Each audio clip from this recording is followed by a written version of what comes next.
Hey everyone, so we've been looking at this Healthline article, the top 10 benefits of regular exercise. Yeah. It's really interesting. It was medically reviewed and updated pretty recently, just in November. Hmm.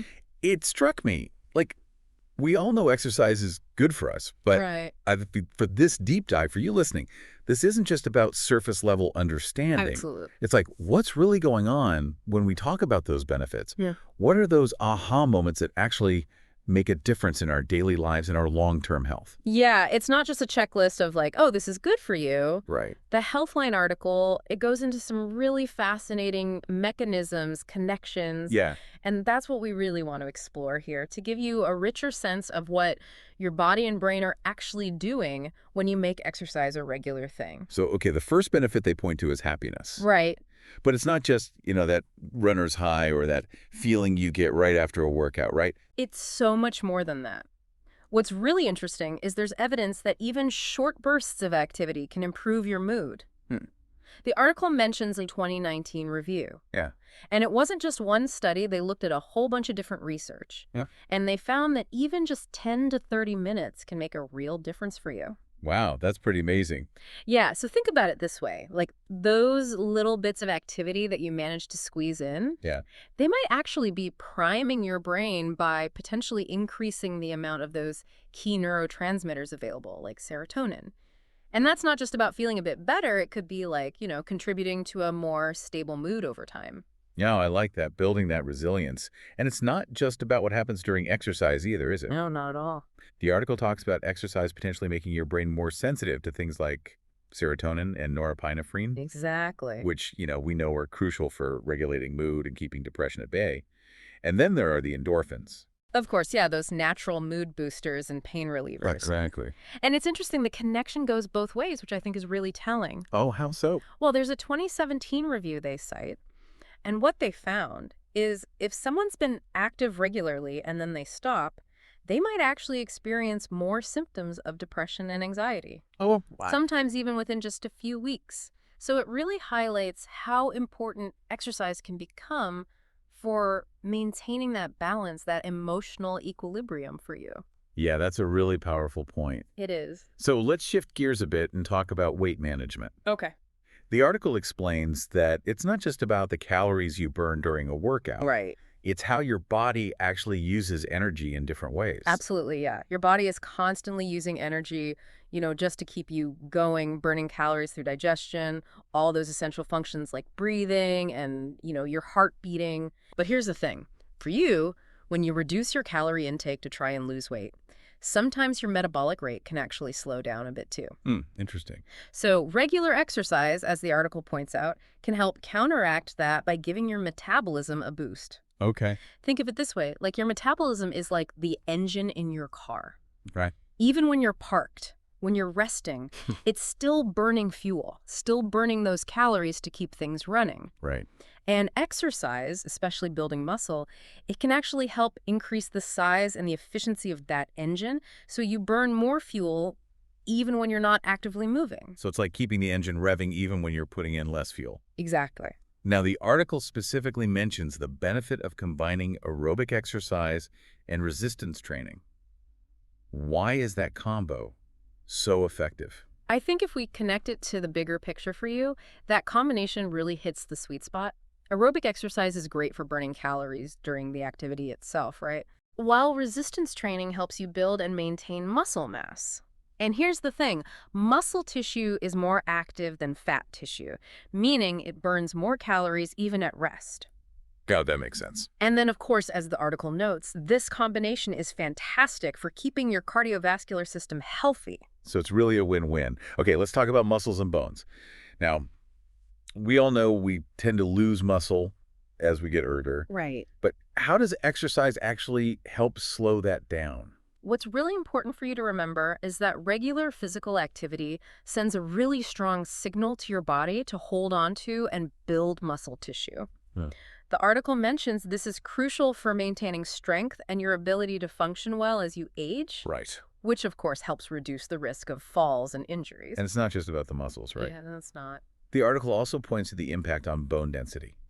It mentions a 2022 review that showed improvements in bone density in the lower back, neck, and hips. Absolutely, yeah. And I think that's huge for preventing osteoporosis down the road for you. Yeah, absolutely. And it's interesting, the article makes a distinction between different types of exercise and their impact on bone density. Oh, like what?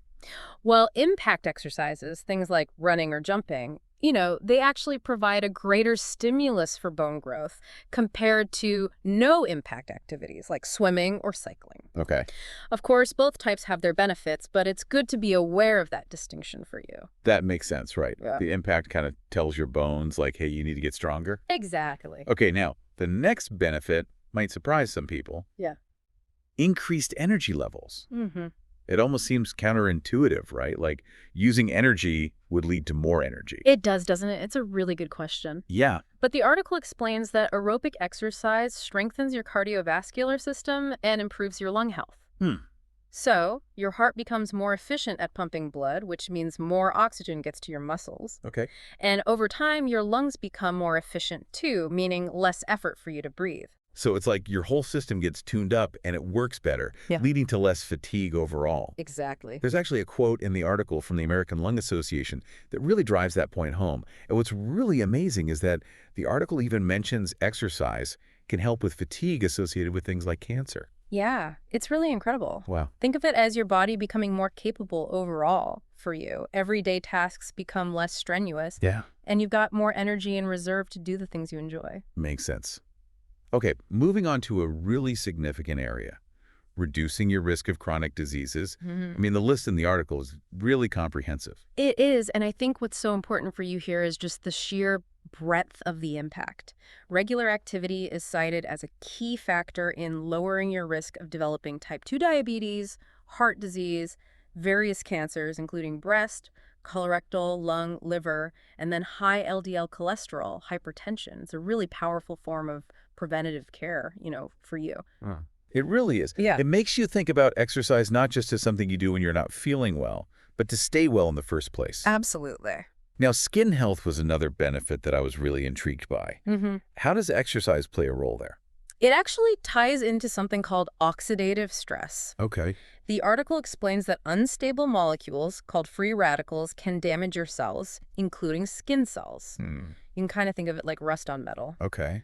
And while intense exercise can temporarily increase oxidative stress, regular moderate exercise, according to a 2018 review, can actually help your body manage and alleviate that stress. So it's about finding that balance again, not overdoing it. Exactly. And then they mentioned a 2021 review, and this one pointed to some really specific benefits, like potentially slowing down signs of aging in the skin, helping prevent psoriasis, even improving venous leg ulcers. Yeah. It's amazing the range of effects, right? It is, and I think it really highlights just how interconnected all the systems in your body are. Right. Exercise isn't just limited to your muscles and your heart. It's got these far-reaching effects, at a cellular level. Yeah, that's amazing. Okay, brain health and memory, these are next. I know this is a topic that's particularly relevant and important to a lot of people. Absolutely. How does exercise help there? What's really fascinating is how exercise directly impacts your brain. Yeah. It increases blood flow, the delivery of oxygen, which are absolutely crucial for optimal brain function. Right. And it also can stimulate the release of hormones that actually promote the growth of new brain cells. Wow. Yeah, and the hippocampus. That region of the brain that's so vital for memory and learning, Yeah. that actually grows in size with regular exercise. That is really amazing. It is. And for older adults, the potential to slow down those age-related changes in the brain Yeah. and possibly reduce the risk of Alzheimer's and dementia, that's a huge benefit. Huge. Regular physical activity really is an investment in your long-term cognitive health. Absolutely. Yeah. Okay, now who doesn't want better relaxation and sleep quality, right? Right. How does exercise contribute to getting a good night's sleep? The article points to a couple of key things. First, the energy you expend during exercise seems to help regulate your body's natural sleep-wake cycle. And it promotes those restorative processes that happen while you're sleeping. Okay. Like you've earned that rest. Right, right. And then secondly, the temporary increase in body temperature during exercise, that can actually lead to a drop in temperature later on. And that is a natural trigger that helps you fall asleep. Oh, interesting. There was some research in 2020 that really highlighted this. So it's like exercise is prepping your body for sleep in a couple of ways. through the energy expenditure and the temperature regulation. Exactly. And there's a 2018 study that looked at people with chronic insomnia, Right. and it showed that they saw improvements in their sleep quality and how long they slept with both stretching and resistance exercise. Yep. So you don't necessarily have to be doing those super intense workouts to see those benefits. You don't, and I think that's a really important takeaway for now. Even gentler forms of exercise can be beneficial. That's good to know. Okay.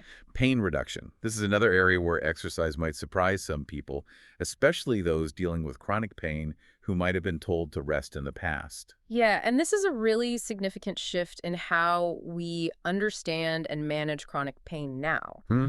The 2021 review highlighted in the article suggests that aerobic exercise can actually be a natural way to relieve pain and improve your overall quality of life. Really? Yeah, and it's not about pushing through extreme pain, of course. It's about finding that appropriate level of physical activity Right. that can actually help increase your tolerance to pain over time for you. So this is encouraging for people dealing with things like chronic low back pain or fibromyalgia. Absolutely. That movement can be a part of the solution and not something to avoid. Exactly. That's empowering. It is. Exercise can be a really valuable tool for managing pain associated with various conditions. And, it could potentially reduce reliance on other interventions. Right, right. Okay, last but not least, we come to a benefit that's often a motivator, Yeah. but might not always be openly discussed. Hmm. An improved sex life. Right. How does regular exercise factor into that? Well, the article connects it to a few factors, all of which are positively influenced by exercise. Improved heart health, better blood circulation, increased muscle tone, and enhanced flexibility. All of these things can contribute to sexual function. Now, there was a 2018 review that specifically mentioned improved erectile function in men who exercise consistently over 6 months. Pretty interesting. It is, and another 2018 review suggested benefits for women as well, including improved sexual satisfaction, arousal, and overall well-being. And it even suggested that resistance training could play a role in boosting sex drive. Wow, so it really is all connected.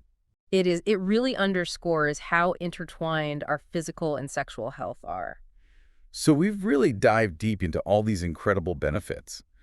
What are some practical takeaways from the article? Like, how can someone listening start incorporating more exercise into their life? Well, the article points to the guidelines from the Department of Health and Human Services, which recommend aiming for 150 to 300 minutes of moderate intensity activity Okay. or 75 minutes of vigorous intensity activity each week. Okay. They give some helpful examples like walking, cycling, and swimming for moderate intensity, and running or taking fitness classes for vigorous activity. Right. And they also highlight the importance of including muscle strengthening exercises at least a couple of days a week, using things like weights, resistance bands, even just your own body weight. Absolutely. Now, for people who might just be starting out or just looking for ways to sneak in some movement during their day, the FAQ section talks about how even less intense activities done daily can count. That's right. Things like walking, dancing, or even skateboarding, as long as you're getting that movement in. Yeah, and I think the key message is consistency. Right. And while you can't target fat loss in specific areas, a combination of regular exercise and a healthy diet is the most effective approach. Right. You can't spot reduce.